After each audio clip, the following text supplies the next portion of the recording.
At kaugnay pa rin ng temporary closure sa Payatas Landfill, makakapanayam natin si Celine Pialago, tagapagsalita ng MMDA. Magandang tanghali po sa inyo. Magandang tanghali, Sir Rafi, at sa lahat po ng viewers and listeners. Magandang tanghali po. Opo, kaya ho bang tanggapin ng mga iminungkahin yung landfill, yung toneladang basura na manggagaling sa Quezon City? Yes, sir. Nasa 19 hectares po halos itong tatlong landfill na to. Although, alam po natin na marami rin nagtatapon doon sa mga landfill na yun. Yun nga po, Pero kasi sir, wala tayong, kung in layman's term pa, wala tayong choice, sir. Hindi natin pwedeng ipagamit yung Payatas landfill dahil delikado na ho yung kaligtasan ng mga residente sa paligid ng Payatas. So, ito na lang ho. Si Mayor Erap Estrada good news lang ho dahil pinayagan niya tayong bigyan ng access pass papunta ng Navota. So, ang daan nito sa pier, 11 p.m. to 5 a.m. So, kaya naman, sir. We believe kaya. Ang nagiging problema po kasi, sir, yung mga contractor na nade-delay yung dala ng basura dahil po sa distance at saka sa additional cost. Yun nga po. Paano po yung additional cost nito? Sinong kukuha o gagastos para dito? Sir, LGU po ito. Kami sa MMDA as the head po ng Solid Waste Management Board, what we can do is to recommend and suggest. Siyempre po, sir, sa totoo lang po, the Quezon City has this liberty to choose their own landfill. Pwede naman po yun. Ang problema lang medyo dadagdag lang po sa trabaho kasi kailangan accredited ng MMDA yung mapipili nilang landfill. Pero as of now, nakikita natin marami mga basurang hindi pa nakukuha. Wala time para maghanap ng ibang landfill kasi ipapa-accredit pa. Bukas naman yung mga mayors naman po ng both cities at saka province, Navotas and Rizal, pumapayag naman po na magtapon doon. Dalawa po sa Rizal, sir. So, malaki naman po yung mga yun, sir. Gaano kaya magtatagal itong ganitong kondisyon? Dahil bagamat temporary closure pa lang sa Payatas, I understand, talagang kailangan ng permanenteng isara ito eventually dahil nga delikado na. So, ano ang long-term solution na nakikita ang MMDA dito? Okay, sir. So, first question, kung hanggang kailan, we will still depend on DNR. Sila po ang nagbaba ng order. Kami po nag-comply lang for strict implementation and compliance po yun. And pangalawa, sir, long-term, tayo, sir, sa hanin ng MMDA, under ng mandate natin yan, the Solid Waste Management. Patuloy po tayo naghahanap ng pwede pang maging landfill na safe para doon sa mga residente sa paligid at hindi rin masyadong mabigat na costing para doon sa mga contractor ng mga truck ng basura sa LGU. Pero at this point ba, ang plano pa rin is landfill? Yun pa rin ba ang nakikita nating long-term solution para sa basura hindi lang ng Quezon City kundi ng buong Metro Manila? Yes, sir. Pero meron tayong may mga recommendations outside, yung mga basura po turn into energy. Yes. Yung iba na na klase ng proseso ng pagtatapon ng basura. Meron na mga ganong suggestion. Ang tanong kung kakayanin ba ng budget natin yon.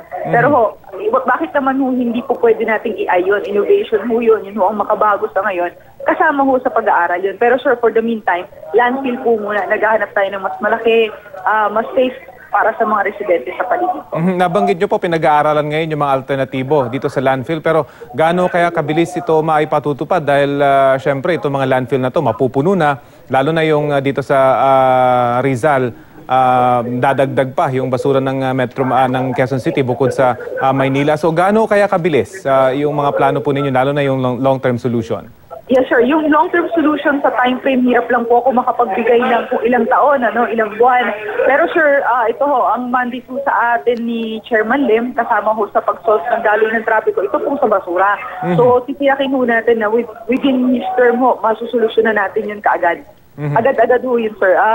Basta lang sa ngayon, yung problema lang muna natin, yung Quezon City, basura nila, nangangamoy na yung ilang mga barangay, nagre-reklamo na sila. Kailangan muna, malinis po muna natin yun. Yun po, nabanggit nyo yung mga delay. Hindi naman magkakaproblema sa inyong nakikita. Nabanggit nyo, nadidelay na sila. Siyempre, may issue dito ng additional cost. Ano yung nakikita nyo in the next few days or few weeks? Yes, sir. Ang nakikita again kami sa MMDA, recommendation at coordination sa mga mayors yun ang binigay natin sa LGUs. Pero yung additional cost po kasi, according naman din sa local government po ng Quezon City, pumapayag naman yung mga ilang contractors na doon dalhin. Hindi ko lang po alam, sir, kung anong internal na nangyayari doon ngayon, bakit na-delay. Pero sana, wag na nilang i-delay dahil alam naman natin yung kaligtasan sa health and sanitation ng mga kababayan natin. So kami ho sa MMDA, minamadali rin ho natin sila, minomonitor ho natin sila, then kino-coordinate natin na pwedeng magtapo na kasi ho, yung mga landfill naman na ho yun, bukas naman ho yun sa kanila. Opo. Para ho sa kabatiran ng ating mga manonood, ano ho ba yung sitwasyon talaga ngayon ng Payatas? We understand ilang taon na po nakaraan marami yung namatay dahil sa isang nangyaring landslide doon. Ano ho yung status ngayon ng Payatas? Sir, ganun pa din po, napakadelikado, prone po sa landslide. Sumama pa ho yung panahon noong mga nakaraang linggo. So, hindi na ho talaga magandang tapunan. Guguho na ho yun just in case ho na ipilit pa natin. So, hindi na rin ho safe para doon sa mga residents. So, kaya ho si DNR nagbaba na ng order na hindi na ho talaga pwedeng ipagpatuloy pa yung kahit na anong gawain sa Payatas. Sinuspend na po lahat. Hindi talaga, sir, hindi talaga kakayanin. Delikado po talaga. Kaya ho, although konting sakripisyo sa mga kontraktor ito, pero regarding naman ho sa cost, ang stand lang ho ng MMDA dyan, the cost doesn't matter, sir. What matters po yung safety ng mga tao doon sa Payatas. And at the same time, kailangan din ho nilang mag-double time. Internal ho nila to agreement. Kailangan ho nilang maayos yun na lahat ng basura sa Quezon City, ma-dispose na ho yun. Kasi marami na rin kami nare-receive na complaint regarding that.